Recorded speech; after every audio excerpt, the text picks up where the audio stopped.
turning into turn 1. Well, the Mick Motors Excelite machine was unable to hold down the race lead, but you know Shane Hart, he's a very determined racer.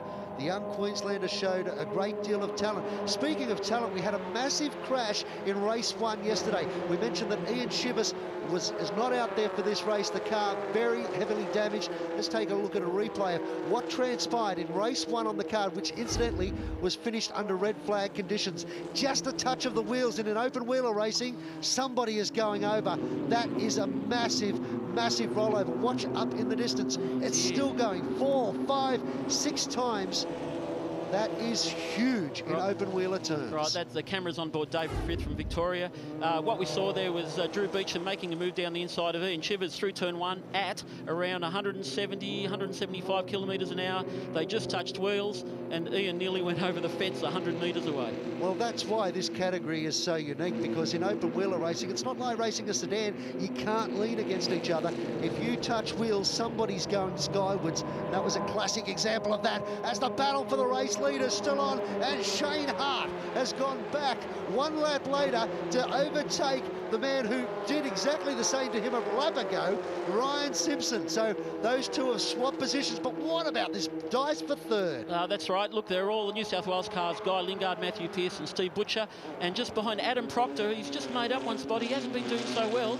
I think he can see his championship lead and maybe the win of the championship disappearing as they all slide round turn 2. Well, this is how our race leader got back in the number 1 spot. Shane Hart pulled out of the slipstream nice and early too, so he got a great run out of that final turn. There was nothing that Ryan Simpson for Parramatta Smash Repairs could do about that at all. Right, actually, you can see he actually got the lead before the line, so all he needs to do is hopefully take back second place and then slipstream past the car in front to take the win. But Shane was more than a car length, nearly 2 car lengths ahead before the line. That's an indication that he's also got a pretty powerful car. Guy Lingard in the middle of a great dice too. There he is on your screens, trying to work his way forward.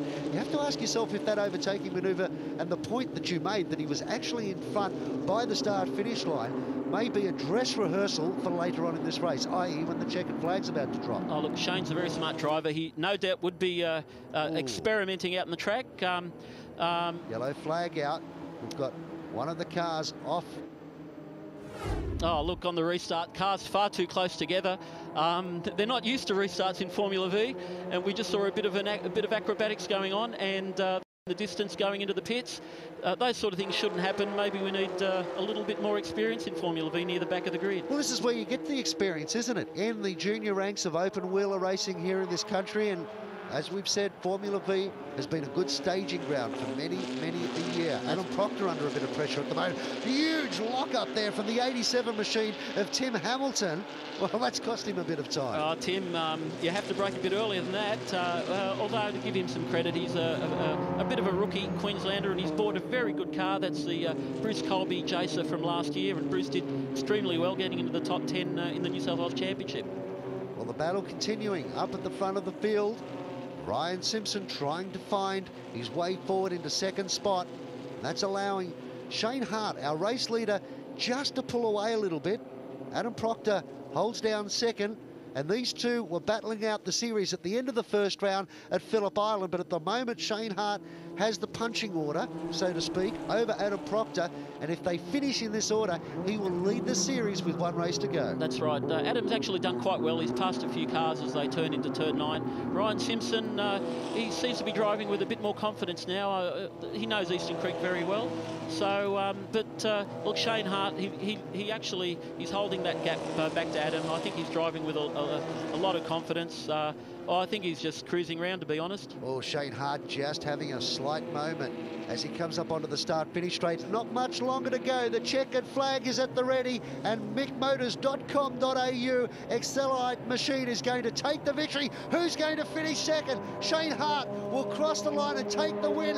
Oh, Adam Proctor hangs on by about 3/4 of a car length over Ryan Simpson, and Guy Lingard sits back there in 4th spot. The safety car coming out with 1 lap to go with these things makes it really hard on the last lap.